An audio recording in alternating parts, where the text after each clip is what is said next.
I don't watch that many movies and TV shows anymore. I find a lot of them seem to lack a bit of originality lately. So many remakes and remodels, and a lot of the ideas seem to kind of be just rehashing the old stories. But I recently saw a trailer coming out for a soon an upcoming movie that did pique my interest, because I think it deals with the topics that Hollywood loves to deal with these days, to have the characters that Hollywood aims for. But I think the situation begs or demands a certain kind of nuance in it. The show is, I believe, The Woman King.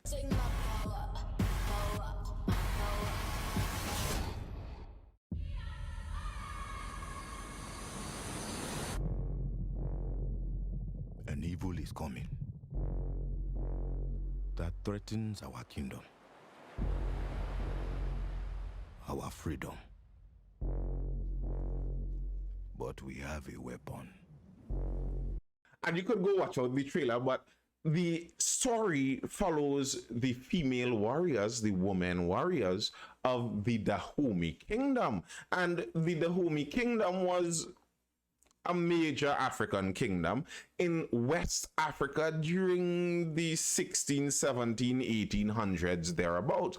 But not the only unique thing about the Dahomey kingdom wasn't just that they had these female warriors, these women warriors, but another unique part of them was that they were some of the fiercest proponents of the slave trade. If I'm reading the trailer correctly, it seems like very likely they will be dealing with a specific point in the history of the Dahomey kingdom when they were at war with at least one European power, and several of the European powers were seeking to stake out certain parts in Africa and claim it to be their own. And that's an interesting time. But I think the topic itself of this show is a perfect one. It lends itself to making a movie, to making some entertainment that, in my opinion, would be much more truthful and much more authentic to the same characters that Hollywood seems to be enjoying these days.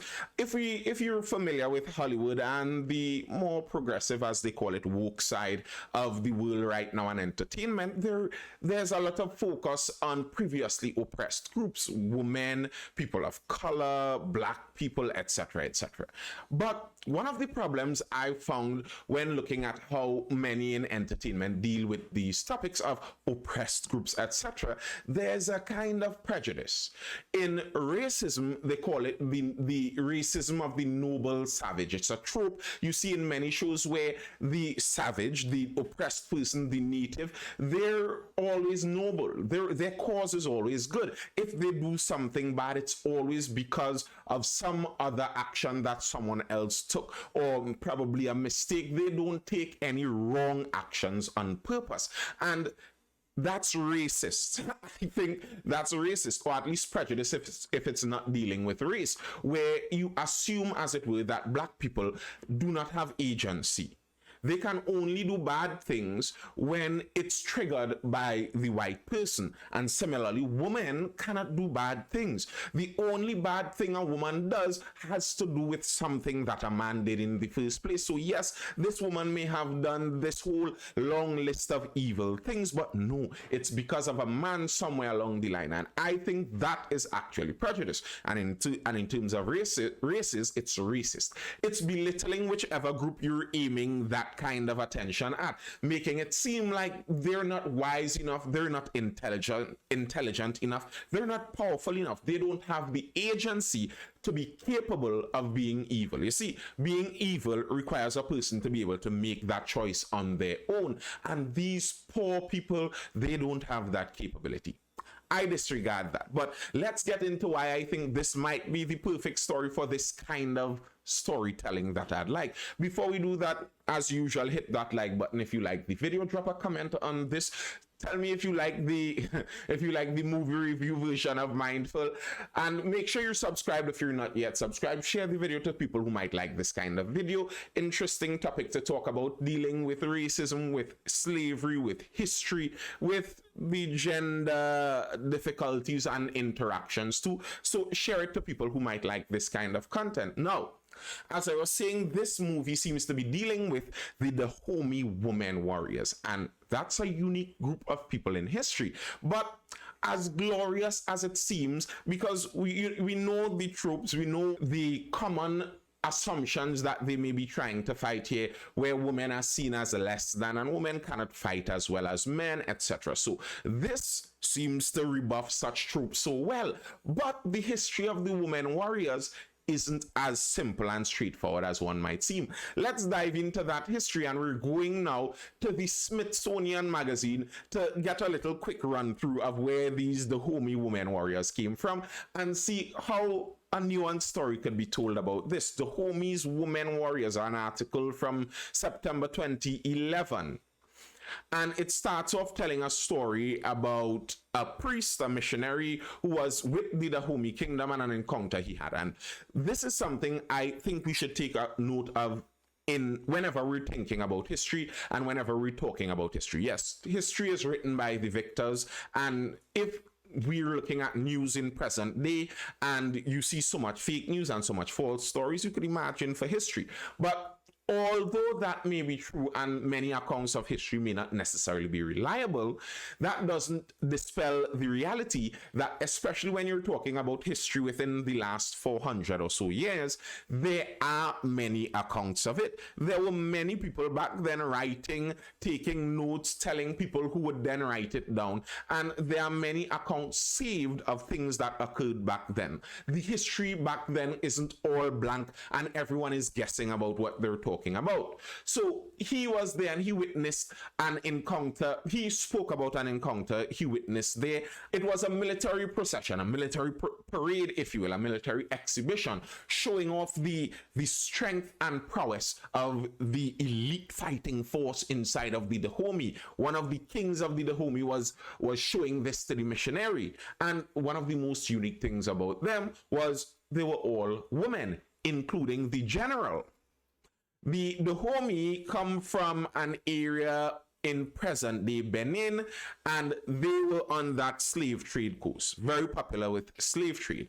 Now, figuring out where did this whole woman warrior business come from is an interesting thing. What was the origin of it? Now, as dealing with things in history, to find exactly what was the origin may be a bit difficult, but there are some theories that they suggest. One of the theories was they came out of women hunters, because women hunters always existed. There were many fierce women hunting parties well known throughout history, and the Dahomey had one previously.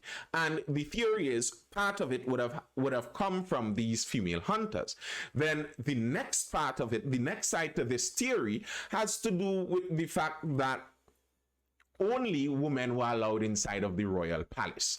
And these women warriors were pretty much the king's guard. Now, back in those days when you're a monarch, for obvious reasons, you were a paranoid fella. And you would very likely be much more paranoid of the males around you than the females, for predictable reasons also. So women were allowed in the king's palace after dark, men were not. You could kind of guess why women would have been allowed to be there also. Now, those kings back in those days had many wives also. So the women were allowed there for those reasons. And out of that, it made sense, well, seeing as only women could be there in the night, if I'm making my personal bodyguard, I might as well make them all women, because they could be there in the night with me. Women had the advantage of being permitted in the palace precincts after dark, and the bodyguard may have been formed. Alpern says, this is a historian, from among the king's third-class wives, those considered insufficiently beautiful to share his bed and who had not borne children. Contrary to 19th century gossip that portrayed the female soldiers as sexually voracious, Dahomey's female soldiers were formally married to the king, and since he never actually had relations with any of them, marriage rendered them celibate. So these fierce warrior women were actually all wives of the king, third-class wives of the king, wives who the king sees as not being my first choice and not necessarily my second choice and then my third choice. Now, this is a horrible thing, but it's the reality of those days back then. And the king, now having this large number of women that are in his third class level, he puts them all into his bodyguards. So now they are his wives and his bodyguards all at the same time. Now that tells you why they would have had the women warriors as bodyguards, as that private king's guards. And they weren't the only ones. There were kings in other parts of the world throughout history that had women guards. That's not something totally unusual. But what is more strange is how this bodyguard group, this special king's guard group, became a part of the actual military. They used to go out and raid and fight as regular members of the military. Now, part of the evidence they see to suggest why that may have been is back in those days, men became kind of in a shorter supply because wars kill more men, and then there was slavery all around, so that was kind of causing more disappearance of men too. So as a matter of necessity to some extent, it could make sense. And then there's actual history where they can go back and show one of the kings that increased the number of women guards to the highest level. He suffered a major defeat from another kingdom, a neighboring kingdom, the Yoruba kingdom, the Yoruba tribes. He suffered a major defeat and lost a lot of his soldiers. And right after that, you see the increase in the number of women warriors. So part of it could have just been partly necessity. They ran out of men to be warriors. So they used this private king's guard and they expanded it, taking in more women also. Now, part of the article also noted that this wasn't something to show that this Dahomey tribe was actually really, on this gender equality level. And I will not doubt that in some modern interpretations of it, they may attempt to show that, again, in the noble savage kind of thing, where these people, without the white man's influence, actually had gender equality. But no, that wasn't really it. When they show you the history, what it generally showed was that the women warriors, after completing training, were then seen as men to some extent. The women were still generally seen as inferior. It's not that they were great pioneers of gender equality per se. To compound on this and to compound the complexity of this, as I was saying, this Dahomey kingdom, one of the things they are most known for in history, other than these women warriors, was slavery in and of itself. And these women warriors were intertwined in that also. Recruiting women into the Dahomeyan army was not especially difficult, despite the requirement to climb thorn hedges and risk life and limb in battle. Most West African women lived lives of forced drudgery. Gezo's female troops lived in his compound and were kept well supplied with tobacco, alcohol, and slaves. So it's not that these women warriors were real perfect nuns necessarily out there. They lived as many warriors lived back then. As many as 50 to each warrior. 50 slaves per warrior. Women warriors. And when Amazons walked out of the palace, notes Alpin, the historian, they were preceded by a slave girl carrying a bell. The sound told every male to get out of their path, retire a certain distance, and look the other way. To even touch these women meant death. Now, you see that? I think that little bit there makes for quite a bit of storytelling by itself too. They're ringing a bell, and these Amazon warriors, these women warriors, bear in mind the Amazon name that they're spoken about with here came from the Europeans. Europeans saw them and it drew a parallel with the fabled Amazonian warriors of Greek mythology, I believe it was. So that's where the name came from. But they walked and a bell was rung. And if you were a man, you were to disappear and don't even look at them. I know several women in modern times, even despite the whole married to the king business and being one of his couple thousand wives, despite that, some women mightn't mind if it meant they could have someone ringing a bell and dispelling all men from their presence as they walk out. But as I said, intertwined in the complexity of this Dahomey history is their history with slave trade. An article that goes in depth with it here, and I'm not going to get into it. You can feel free to read the full article. Dahomey and the Slave Trade, Reflections on the Historiography of the Rise of Dahomey. Now, Let's just read the abstract of this. The rise of the kingdom of Dahomey coincided with the growth of the slave trade in the area. So you could say that the slave trade as it grew helped the Dahomey kingdom to grow, or you could probably say the Dahomey kingdom as it grew helped the slave trade to grow. It's a possibility, and consequently has often served as a case study of the impact of the slave trade upon African societies. And this could very well be it. And that's part of the problem with the whole noble savage nonsense, that looking at the African history, you could oversimplify the African history and make it seem like all of the African tribes and kingdoms were good people, while it's just like regular humans. There would have been some better and some worse, and it could have just been at that specific point in history because of the nature of the environment, the global environment. It would have been perfectly suited for a kingdom like the Dahomey. The Dahomey kingdom specialized in military prowess, and at that point in time, that would have been something that would have succeeded and pushed them forward in the world that existed there.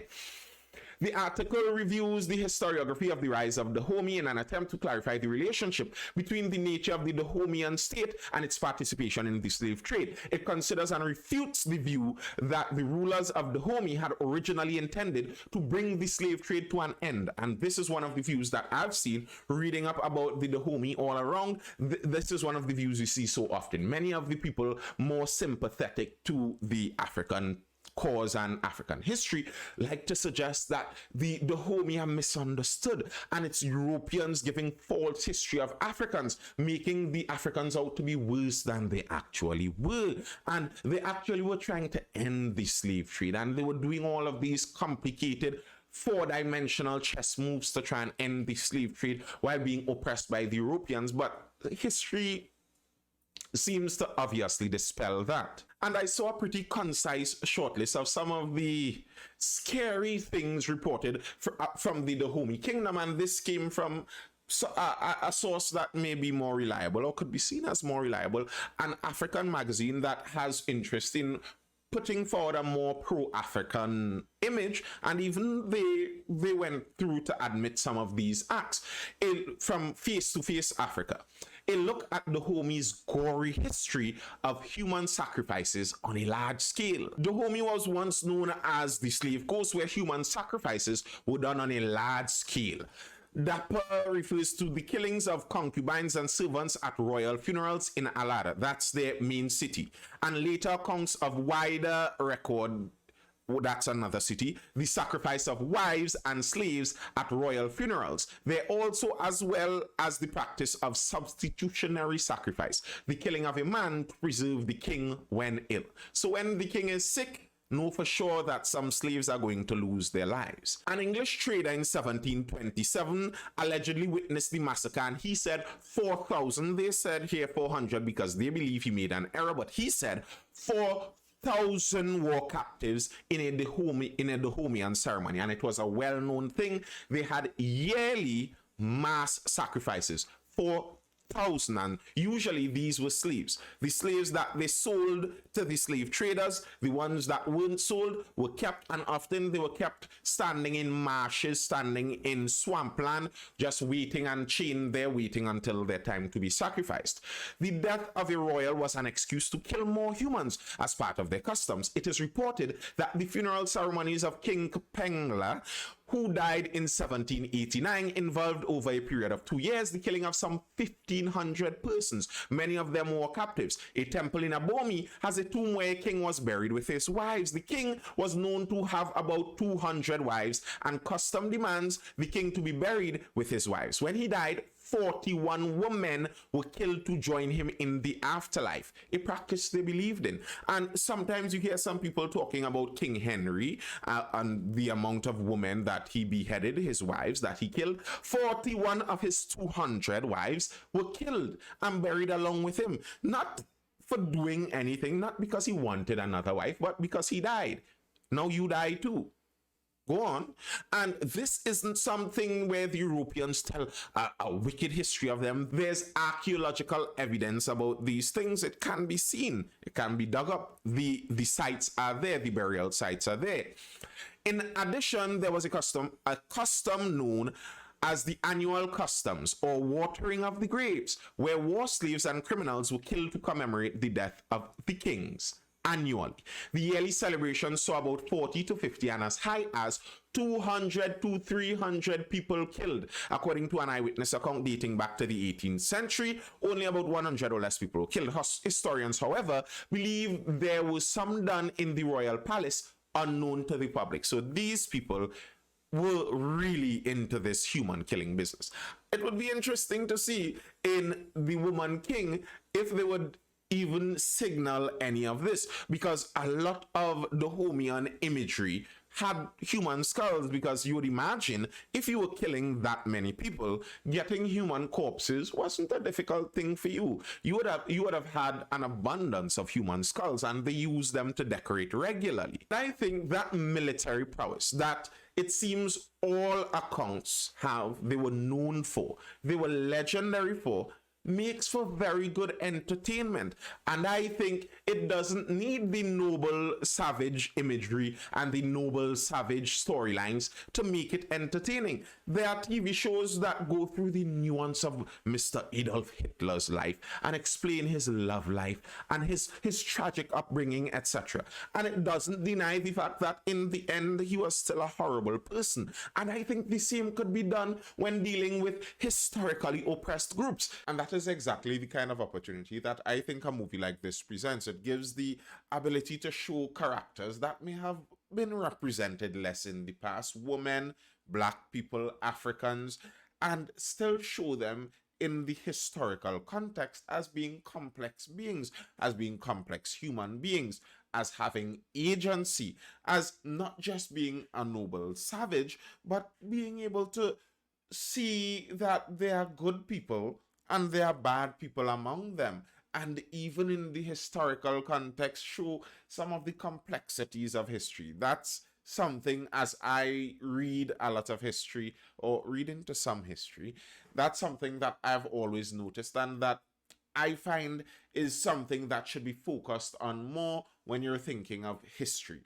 It's very complicated. But yeah, this movie seems like something I might be interested in seeing, at least to see how they would deal with it, how they would deal with these complicated realities that would exist. Now, truthfully, looking at the casting, Viola Davis, if I were to picture someone to be the general of an all-woman's army, to be very honest, that's the person I'm picturing, and that's not an insult to her.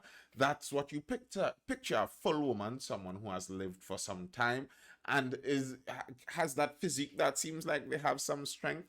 And I'm wondering, like, people seem to want to force African characters into European stories and European histories, while there are African stories that can be told. There are Asian stories that can be told, and maybe that's what is needed. If you want to, as it will, fight racism, as some people put it, it's to understand, I think, the reality that every race is human, just as much human as the other. Just as much human means just as much capable of the whole range of human acts, good to evil.